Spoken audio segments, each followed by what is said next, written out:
노동 판례 백선. 취업규칙 불이익 변경과 사회 통념상 합리성. 대법원 2001년 1월 5일. 선고 99-708446 판결. 박귀천 이화여대 법학전문대학원 교수의 글입니다. 1. 사실관계. 한국정밀기기센터 이하 A회사는 한국기계금속시험연구소 이하 B회사로 흡수, 통합되면서 직원 259명 전원이 B회사로 인수되었다. 그 후 1981년에 B회사는 한국기계연구소 이하 C회사로 인원, 재산, 사업, 예산 및 권리 의무 일체가 포괄 승계되었다. 한편 B회사는 1980년에 퇴직금 규정을 새로 제정했는데 이는 A회사보다 불리한 내용이었으나 다른 근로조건은 정년 10년 연장, 호봉 조정을 통한 임금 인상 등으로 퇴직금 기초 금액이 증가되는 등의 개선이 있었다. 그리고 C회사에서는 1993년에 퇴직금 규정이 다시 개정되었다. 원고 X는 1969년 A회사에 입사하여 B회사와 C회사를 거쳐 1996년에 퇴직하였는데 A회사에서 B회사로 승계 시에는 A회사 전 직원들의 사직서를 일괄적으로 받아서 퇴직금이 지급되었고 C회사에서 퇴직 시에는 C회사의 퇴직금 규정에 따라 산정된 퇴직금을 받았다. 이에 대해 원고 X는 A회사에 있을 때의 퇴직금 규정에 비해 B회사의 퇴직금 규정이 불리하므로 기존 근로조건에 적용을 받는 근로자들의 집단적 동의 절차를 거쳐야 하는데 그렇지 않았으므로 본인의 퇴직 시 A회사에서의 퇴직금 규정이 적용되어야 한다고 주장하였다. 원심은 A회사에서 B회사 흡수 통합 시 퇴직한 것은 스스로의 자유로운 선택이 아니라 B회사가 A회사 기준의 높은 퇴직금 기준을 적용하지 않기 위해 퇴직과 재입사의 형식을 거친 것에 불과하므로 근로관계에는 포괄적으로 승계된 것이라고 보았지만 그렇다 하더라도 재반 사정에 비추어 볼 때 B회사의 퇴직금 규정 변경은 사회 통념상 합리성이 있었다고 판단하면서 X의 주장을 기각하였고 대법원 역시 원심의 판단을 지지하였다. 2. 판결의 내용. 대상 판결은 취업규칙의 작성 또는 변경이 그 필요성 및 내용에서 보아 근로자가 입게 될 불이익의 정도를 고려하더라도 사회 통념상 합리성이 있다고 인정되는 경우에는 기존 근로조건에 적용을 받던 근로자들의 집단적 동의가 없었다는 이유만으로 그 적용을 부정할 수는 없다고 하면서 사회 통념상 합리성의 유무는 취업규칙 변경으로 근로자가 입게 되는 불이익의 정도, 회사의 변경 필요성의 내용과 정도, 변경 후 취업규칙 내용의 상당성, 다른 근로조건의 개선 상황, 노조와의 교섭 경위 및 노조나 근로자들의 대응, 동종사항에 대한 국내 일반적 상황 등을 종합적으로 고려해서 판단해야 한다고 하였다. 이 사안에서는 B회사가 A회사를 통합하면서 통일적인 퇴직금 규정을 마련할 필요성이 높았던 점, A회사 출신들의 정년이 55세에서 65세로 연장되고 호봉이 높아져 퇴직금 산정의 기초 임금이 인상되는 등 다른 근로조건의 개선으로 불이익이 상당 정도 완화된 점, A회사 출신들이 이의 없이 퇴직금을 수령한 것을 볼 때 B회사의 퇴직금 규정이 적용될 것으로 예상했다고 추정되는 점 등을 근거로 하였다. 3. 해설. 1. 대상 판결의 의의와 쟁점.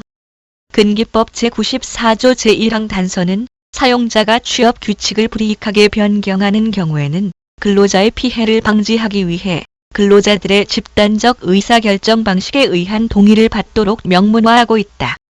그럼에도 대상 판결은 사회 통념상 합리성 이론을 바탕으로 변경된 취업규칙의 효력을 인정할 수 있다고 보았다. 이 판결에서의 쟁점은 첫째, 원고의 근로관계가 A회사로부터 B회사에게 포괄적으로 승계되어 계속된 것인지 여부와 둘째, 사회 통념상 합리성이 인정된다면 근로자들의 집단적 동의가 없어도 효력을 인정할 수 있는가 여부인데 대법원에서는 두 번째만 다루었기 때문에 여기에 대해서만 살펴보겠다. 이 사회 통념상 합리성에 대한 판례와 학설. 1. 판례. 1989년 근기법 개정 전에는 취업규칙 불이익 변경 시 근로자의 집단적 동의 조항이 없었다. 그런데도 대법원은 1977년 판결에서 기존 근로조건을 불이익하게 변경하려면 종전 근로조건에 적용을 받던 근로자 집단의 집단 의사결정 방법에 의한 동의가 필요하고 그 동의 방법은 근로자 과반수로 조직된 노동조합, 그런 노조가 없으면 근로자들의 회의 방식에 의한 과반수 동의이며 그게 없는 한 개인적으로 동의한 근로자에게도 효력이 없는 것이라고 하였다. 이 판례는 이후 계속 이어지면서 1989년 근기법 개정 시 명문화되었다. 그러나 이후 대법원 판례에서는 사회 통념상 합리성론을 근거로 판단하는 경향이 나타나기 시작했다.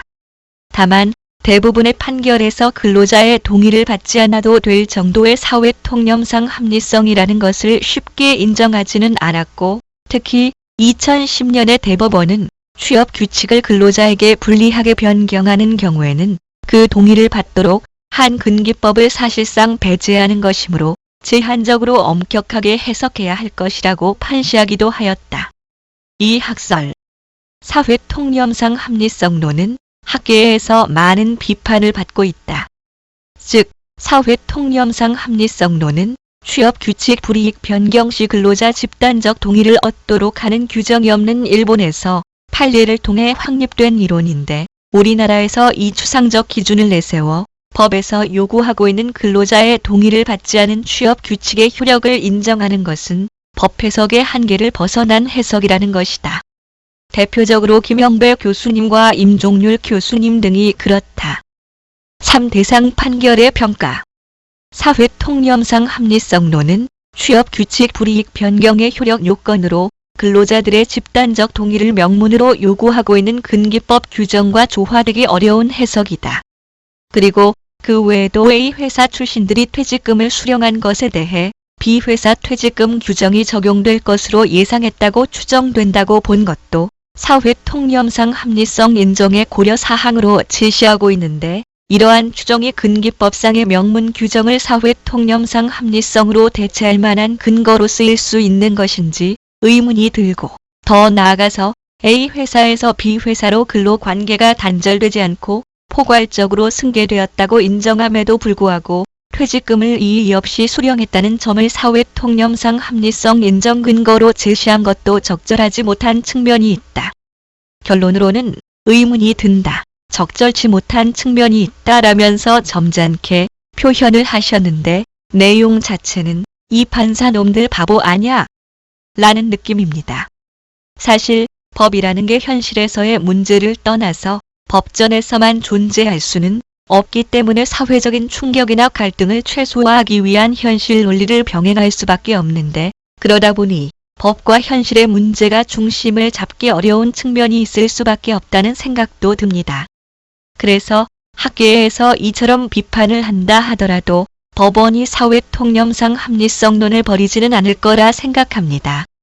다만 그 적용에 있어서는 그 적용을 하지 않으면 사회적 충격이 엄청난 경우에만 극히 제한적으로 할 수 있도록 법원의 판단이 강화될 필요성은 크다고 생각합니다.